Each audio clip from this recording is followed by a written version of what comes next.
So for this lesson, I wanted to cover two areas, fluency and comprehension. So when you think of comprehension, it's literally what the word sounds like. Is your child that you're helping read comprehending what they are reading? And the best way that I have found to work on that and to help those who struggle comprehending is read a few sentences, stop, talk about it. What happened? What questions do you have? What words didn't you understand? What's going to happen next in the story? Let's predict, okay? Then read a little bit more. Stop. Talk to them about it.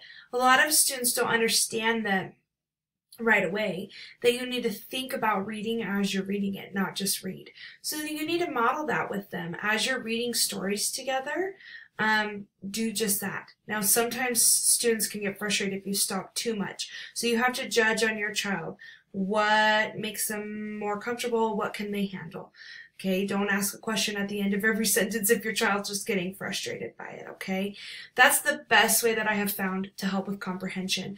Another little thing that can help is vocabulary. Okay, at this level, your child is getting to be a rather good reader, but they may not understand, even though they can read the words, they may not understand what they are reading. So what I like to do is say we're going to read a book together still, because you still should be reading to your child, I think, forever, but at this stage you can read fun chapter books together. So what you might want to do is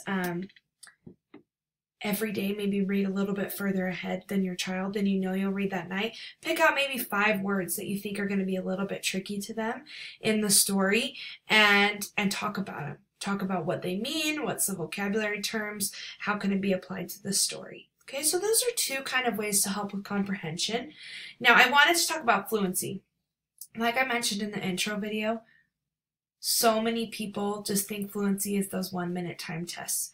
Now, I do think it's important to see maybe how quickly the children are reading, but how many times as adults are we timed in how fast we can read in a minute?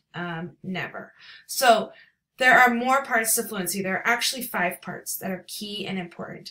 And it's expression, volume, smoothness, pace, and phrasing. And I like to think of it this way. I like to think of your child as being an actor and they're reading a script. So when they're fluent, they don't want to be pausing while they're reading. The cat saw a, that's not smooth. That's not fluent. They want to have phrasing in the story. The cat went to the door and then he saw the dog, making it not totally dramatic, but reading it as if they were in a theater. Volume. I had students when I taught who read so fast, but I could barely hear them because they were talking. Okay, that's part of fluency. Also, expression. For example, I once had a student who was the funnest student to listen to read. She was so expressive, and I swear she'll be a Broadway actress someday. She was so fun, but she always scored low on her fluency test because she wasn't worried about how fast she was going. She was worried about making it exciting. So to me, as a parent, even if your child's teacher comes to you and says, hey, they're not reading as fast as they should on the 1-minute timings, okay, work on that, but work on those other things more. Those are more important to me. How smooth they're reading, the pace they're reading, that's a little bit, but not too slow, not too fast. Expression, volume, and phrasing.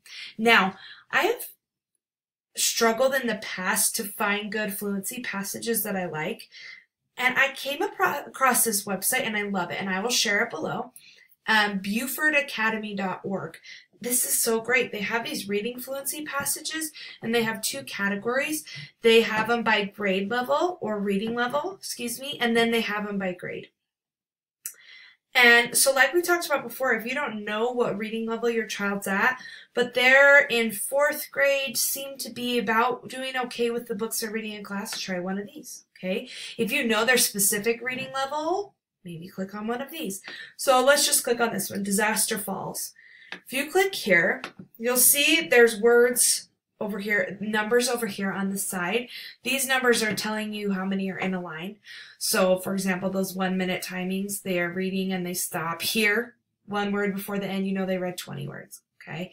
Now, you can do 2 things. If your child is so stressed about these numbers on the side, just cover them up.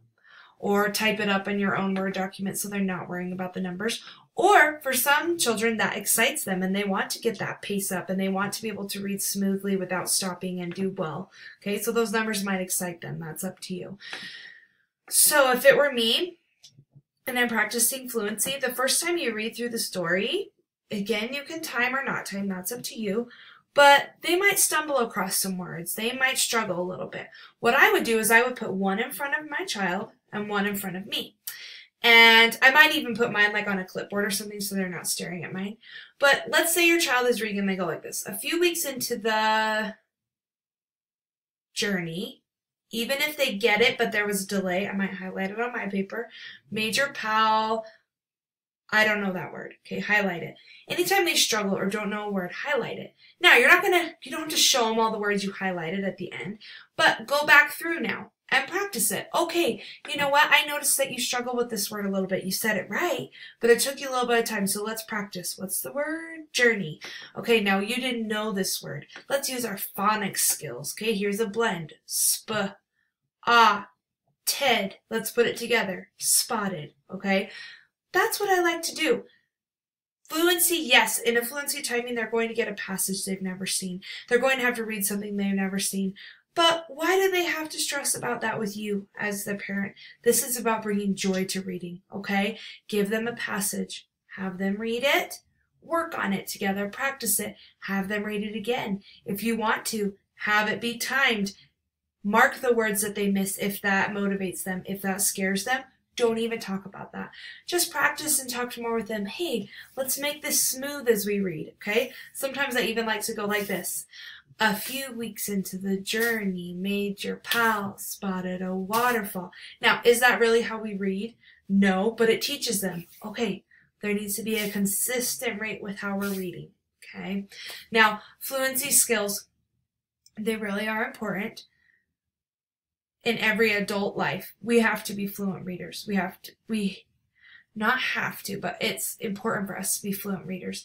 Think of those people who, or think how it might feel if you got called out in a crowd to read something and you were unable to read it fluently. That would be difficult. And I don't want that for my children because I want them to feel joy in reading. And so fluency and comprehension are both important aspects of that, and that's why they need to be worked on. They're not going to happen overnight. Fluency does not happen overnight. Comprehension skills don't happen overnight. The key is just to practice them. So I will put this website below, along with a few other fluency sites that I found, so that way you can practice some of these passages at home. But don't forget the comprehension side of it. Ask questions about it, predict, discuss what's going on. So check out below for these websites.